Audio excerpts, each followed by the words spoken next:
Всяка пролет и есен учениците имат възможност да рисуват сред природата и да покажат уменията, които са усвоили в класните стаи. Децата тук вече правят огромния скок от детското си рисуване, отиват към едно по-школовано рисуване, разбира се, с наша помощ, ние затова сме с тях. Самата обстановка ги предразполага да експериментират, да се чувстват по-свободно, а оттам това проличава и върху техните работи.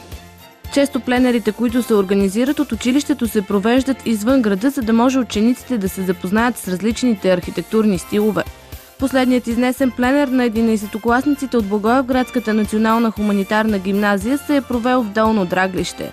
Рисуваха пейзажите, които са характерни за това село и за тази местност, между трите планини Рила, Пирини и Родопите.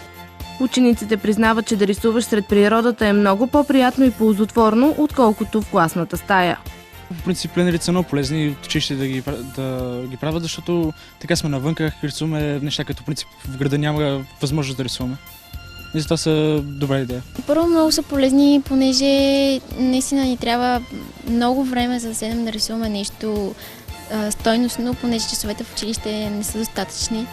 А пък и природата, тишината навън предразполага към едно съсредоточаване върху картината.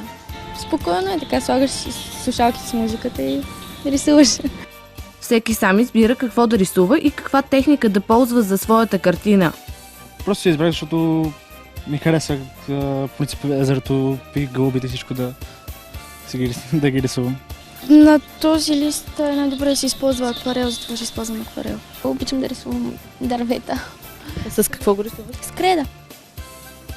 Защо избра като материал кредата? Защото да пробвам нещо по-различно. Въглени креда. Защо избра като материали това? Не съм рисувала сега и ми е интересно да пробвам техниката. Много ми харесва, между другото. Така че мисля да направя да продължавам да използвам материалите. След всеки пленер в класните стаи и ателиетата учениците довършват своите картини, рамкират ги и след това организират изложба, на която да представят творбите си пред цялото училище.